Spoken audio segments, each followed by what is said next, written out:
अनु, मैं आ गया। अरे आज तुम इतनी जल्दी ऑफिस से कैसे आ गए?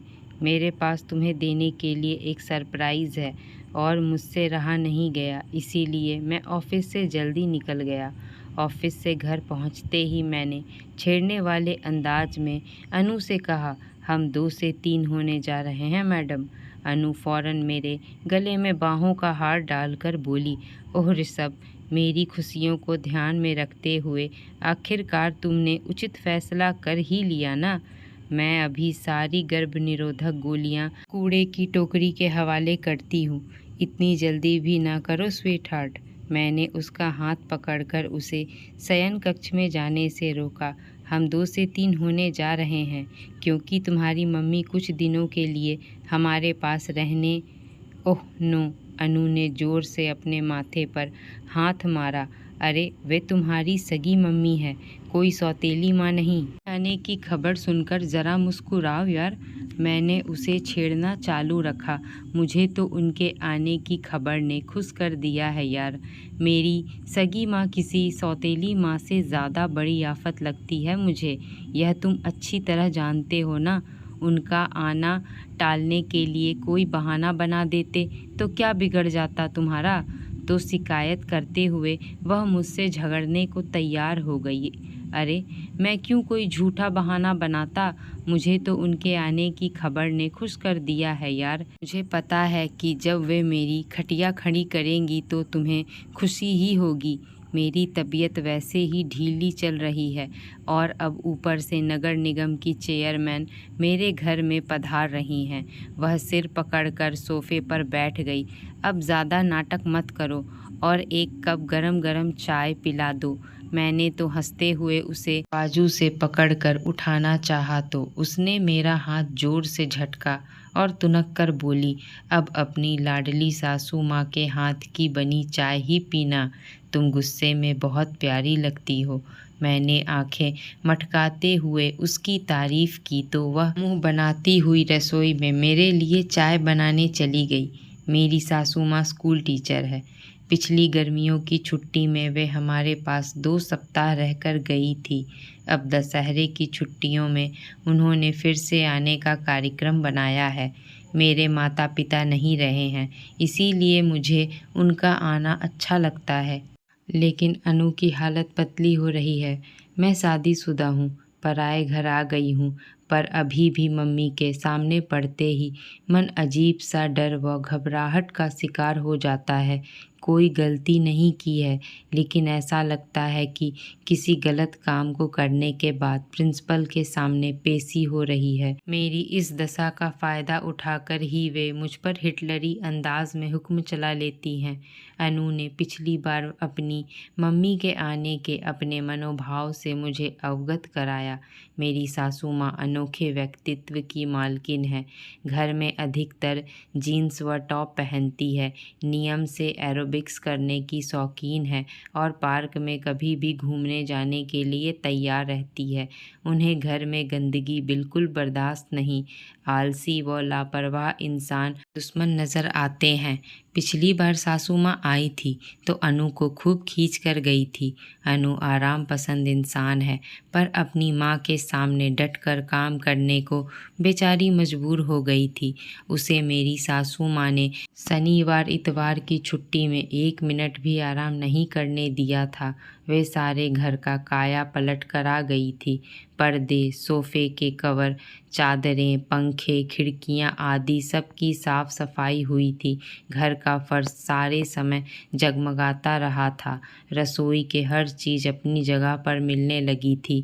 धूली मिट्टी ढूंढने पर भी घर में कहीं नज़र नहीं आती थी। यह तो रही घर में आए बदलाव की बात। इसके अलावा उन्होंने आते ही अपनी बेटी को तंदुरुस्त करने की भी मुहिम छेड़ दी थी। शादी के बाद अगर तेरा वजन इसी स्पीड में बढ़ता रहा तो तू एकदम बुलडोज़र हो जाएगी। अनु, फिर अगर ऋषभ ने नई गर्लफ्रेंड बना ली तो क्या करेगी? नो नो, ऐसी लापरवाही बिल्कुल नहीं चलेगी। आज से ही अपनी फिटनेस ठीक करने को कमर कस ले। सासू माँ की आंखों में सख्ती के ऐसे भाव मौजूद थे कि अनु चूं भी नहीं कर पाई थी। घर के सफाई अभियान के साथ साथ अनु की सेहत सुधारने का बीड़ा भी सासू माँ ने उठा लिया था। रात दिन बेचारी का पसीना बहता रहा था। ऊपर से खाने में से सारी तली भुनी चीज़ें भी गायब हो गई थी। सासू माँ खड़ी होकर अपनी बेटी से सिंपल व पौष्टिक खाना बनवाती थी। मैं बहुत खुश था। अपने घर व अनु में आए परिवर्तन को देखकर सासू माँ की प्रशंसा करते हुए मेरी ज़ुबान नहीं थकती थी। ऐसे मौके पर अपनी माँ की नज़रें बचाकर अनु मुझे यूँ घूरती थी मानो कच्चा चबा जाएगी, पर अपनी माँ के सामने उस बेचारी की मुझसे लड़ने की हिम्मत नहीं होती थी। अगले दिन रविवार की सुबह सासू माँ 9 बजे के करीब हमारे घर आ पहुँची। मैं प्रसन्न था, जबकि अनु कुछ बुझी बुझी सी नज़र आ रही थी। तेरी शकल पर क्यों 12 बजे हैं गुड़िया? मुझे ढेर सारे आशीर्वाद देने के बाद उन्होंने पहले अपनी बेटी का ऊपर से नीचे तक मुआवना किया और फिर माथे पर बल डालकर यह सवाल पूछा, आपके सुपरविज़न में अब इसे जो ढेर सारे घर के काम करने पड़ेंगे, उनके बारे में सोच सोच कर ही इस बेचारी की जान निकल रही है। मम्मी, मैं मज़ा लेते हुए बोला, नहीं दामाद जी, इस बार तो यह मुझे बहुत कमज़ोर और उदास लग रही है। क्या तुम मेरी बेटी का ठीक से ख्याल नहीं रख रहे हो? वह अचानक मुझसे नाखुश नज़र आने लगी तो मैं हड़बड़ा गया। ऐसी बात नहीं है मम्मी, इसकी तला भुना खाने की आदत इसे स्वस्थ नहीं रहने। मुझे आधी बात बोलकर चुप होना पड़ा, क्योंकि उन्होंने मुझ पर से ध्यान हटा लिया था। सासू माँ ने अपनी बेटी का हाथ पकड़ा और कोमल स्वर में बोली, अपने मन की हर चिंता को तू मुझसे खुलकर बताना गुड़िया। इन 10 दिनों में मैं तेरे चेहरे पर भरपूर रौनक देखना चाहती हूँ। जब ये पर्दे, सोफ़े के कवर वगैरह धुल जाएंगे और लगता है कि इस बार मुझे घर के बजाय तेरे व्यक्तित्व को निखारने पर ध्यान देना पड़ेगा, और व्यक्तित्व निखारने के लिए सुबह शाम घूमने से बढ़िया तरीका और क्या हो सकता है मम्मी? तू थकी थकी सी लग रही है बेटी। मैं जब तक यहाँ हूँ तू खूब आराम कर। कुछ दिनों की छुट्टी ज़रूर ले लेना। हमें अपने मनोरंजन के पक्ष को कभी नज़रअंदाज नहीं करना चाहिए। इंसान जितना ज़्यादा प्रकृति के साथ रहे उतना ज़्यादा स्वस्थ। जब 2-4 फिल्में देखेंगे, खूब घूमेंगे फिरेंगे, कुछ मनपसंद शॉपिंग करेंगे तो देखना तेरे मन की सारी उदासी छू मंतर हो जाएगी मेरी गुड़िया। मेरे जोश के गुब्बारे की हवा सासू माँ की बातें सुनकर निकलती चली गई तो मैंने अपना राग अलापना बंद कर दिया। मेरी समझ में बिल्कुल नहीं आ रहा था कि वे इस बार ऐसी अजीबोगरीब बातें अनु से क्यों कर रही है। ओह मम्मी, यू आर ग्रेट। अनु उछलकर अपनी माँ के गले लग गई और साथ ही मुझे जीभ चिढ़ाना भी नहीं भूली। मैं कुछ बुझा बुझा सा हो गया तो सासू माँ ने हंसकर कहा, दामाद जी चिंता मत करो, हमारे साथ मौज मस्ती करने तुम भी साथ चलोगे। मैं तुम्हें अपनी बेटी से ज़्यादा पसंद करती हूँ, कम नहीं। लेकिन मुझे ऐसा लग रहा है जैसे इस बार तुम्हारे घर में मेरा मन नहीं लगेगा। ऐसा क्यों कह रही हैं आप? मैंने औपचारिकतावश पूछा। अब बिना नाती या नातिन के घर सूना सा लगता है मम्मी। भी तो हमारी शादी को साल भर ही हुआ है। जब 3 साल बीत जाएंगे तब आपकी यह इच्छा भी पूरी हो जाएगी।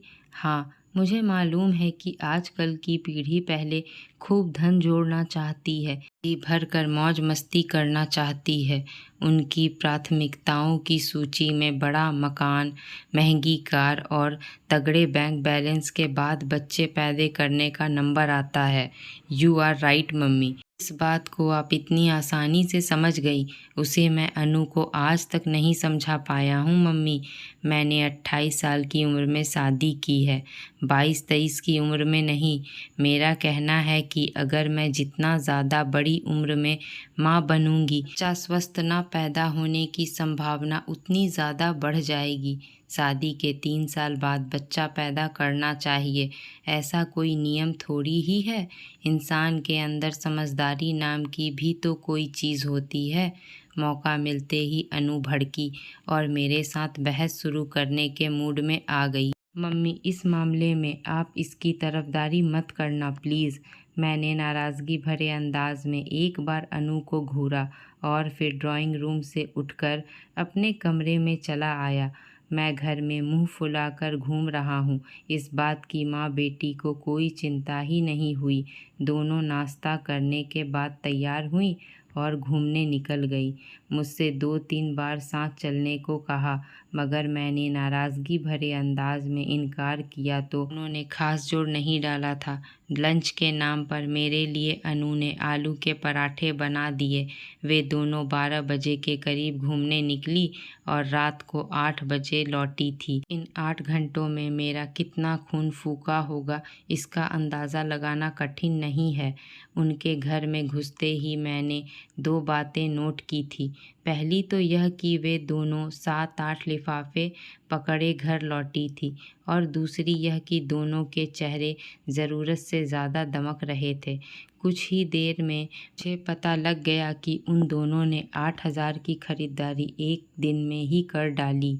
रही बात चेहरों पर नज़र आते नूर की, तो खरीदारी करने से पहले दोनों ब्यूटी पार्लर गई थी।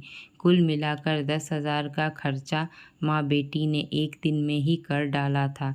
देखा दामाद जी, इस वक्त अनु कितनी खुश और स्वस्थ दिख रही है। 10 दिन में तो देखना यह फिल्मी हीरोइनों को मात करने लगेगी। सासू माँ अपनी बेटी को प्रशंसा भरी नज़रों से निहार रही थी। मम्मी, 10 दिन में 10,000, रोज के हिसाब से 1 लाख खर्च करके अगर इसने फिल्मी हीरोइनों को मात कर भी दिया तो मैं इसकी तारीफ करने के लिए जिंदा कहाँ रहूँगा। सदमे में मेरी जीवन लीला समाप्त हो चुकी होगी ना। मैं दुखी अंदाज में मुस्कुराया तो सासू माँ ठहाका मारकर हंस पड़ी।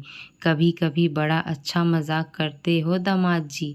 अच्छा, तुम दोनों बैठकर गपशप करो, मैं बढ़िया सा पुलाव बनाने रसोई में जाती हूँ। सासू माँ रसोई में चली गई। मेरे कुछ कहने से पहले ही अनु ने तीखे लहजे में सफाई देनी शुरू कर दी। मैंने तो मम्मी को बहुत मना किया, पर वे तो कुछ भी सुनने को तैयार नहीं थी। कह रही थी कि खरीदारी करने के कारण वे आपको नाराज़ नहीं होने देगी। अब आपको जो भी कहना हो उन्हीं से कहना। मैं तो पहले ही कह रही थी कि इनके यहाँ आने के कार्यक्रम को कोई बहाना बनाकर टाल दो। आप ही अपनी लाडली सासू माँ को बुलाने का भूत सवार था। अब भुगतो। आगे की बहस से बचने के लिए उठकर वह शयन कक्ष की तरफ चल दी। मैंने नाराज़ स्वर में उसे हिदायत दी, अब आगे से 1 पैसा खर्च करने की ज़रूरत नहीं है।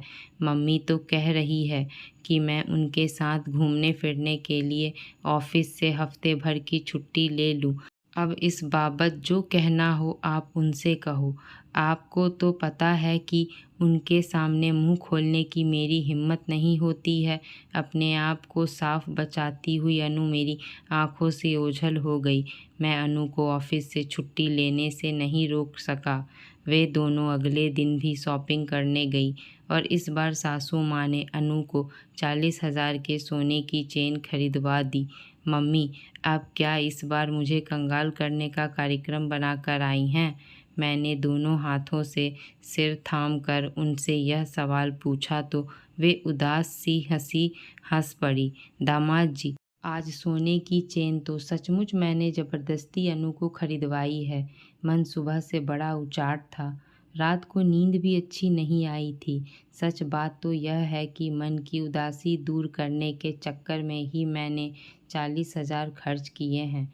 मन लग ही नहीं रहा इस बार तुम्हारे यहाँ। अगर खेलने के लिए कोई नाती नातिन होती। मम्मी, आप फालतू के खर्च को बंद कर मुझे कंगाल होने से बचाइए, और मैं आपसे वादा करता हूँ कि बहुत जल्द ही आपका कोई नाती नातिन घर में नज़र आएगा। मेरे मुंह से इन शब्दों का निकलना था कि माँ बेटी ने पहले खुशी से उछलते हुए तालियां बजानी शुरू कर दी। फिर सासू माँ ने उठकर मुझे छाती से लगा लिया और अनु मेरा हाथ उठाकर बार बार चूमे जा रही थी। थैंक यू दामाद जी। खुशी के मारे सासू माँ का गला भर आया। मुझे तुमने इतना खुश कर दिया है कि कल और आज का सारा खर्चा मेरे खाते में गया। सच? मेरे मन की सारी चिंता पल भर में ख़त्म हो गई। तुमने जो मुझे नानी बनाने का वादा किया है वह सच है ना?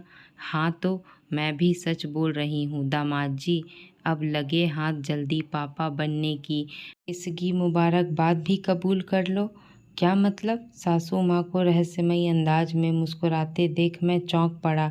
जल्द ही इस घर में नन्हे मुन्ने किलकारियाँ जो गूंजने वाली हैं। क्या मम्मी जी सच कह रही हैं? मैंने अनु से पूछा। उसने गर्दन ऊपर नीचे हिलाकर हाँ कहा और टेंशन भरी नज़रों से मेरे चेहरे के भाव को पढ़ने की कोशिश करने लगी। अनु, तुम्हें यह खुशखबरी सुनाने से डर रही थी दामाद जी।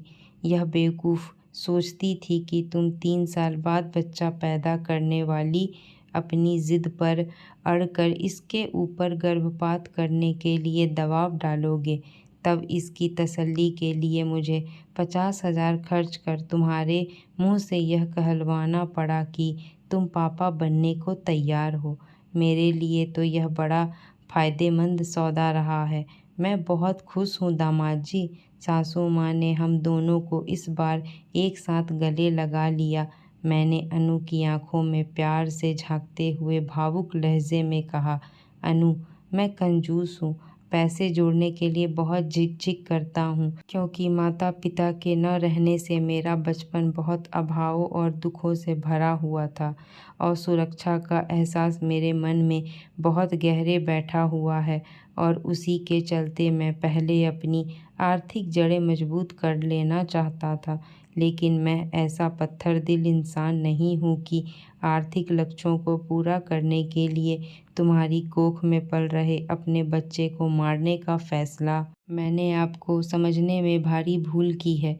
मुझे माफ़ कर दीजिए प्लीज़। मेरी आंखों से भर आए आंसू को देख अनु फपक फपक कर रोने लगी। मेरे कुछ बोलने से पहले ही सासू माँ शुरू हो गई। अनु, कल से घर की सफाई का काम शुरू हो जाएगा। ऋषभ, तुम पर्दे उतरवाने में मेरी हेल्प करना। कल से ही पार्क घूमने भी चला करेंगे हम सब। सेहत को ठीक रखना अब तो और ज़्यादा ज़रूरी हो गया है तुम्हारे लिए अनु। सिर्फ सप्ताह भर ही है मेरे पास और कितने सारे काम। सासू माँ अपनी पुरानी फॉर्मेट में लौट आई है। यह देखकर अनु ने ऐसा मुंह बनाया मानो कोई बहुत कड़वी चीज़ मुंह में आ गई हो और फिर हम तीनों एक साथ ठहक्का मार कर हंसने लगे। दोस्तों, जिसकी ज़िंदगी अभाव और कष्ट में बीती हो उसे हर चीज़ की कीमत होती है और उसका यही प्रयास होता है कि उसकी आने वाली नई पीढ़ी इस लाचार कर देने वाली परिस्थितियों की भोगी ना हो और वे संसार की सारी खुशियाँ देने लायक बन सकें। दोस्तों, हमारी कहानी कैसी लगी हमें कमेंट में ज़रूर बताएं। ऐसी ही पारिवारिक कहानियों को सुनने के लिए हमारे चैनल को सब्सक्राइब करना ना भूलें। धन्यवाद।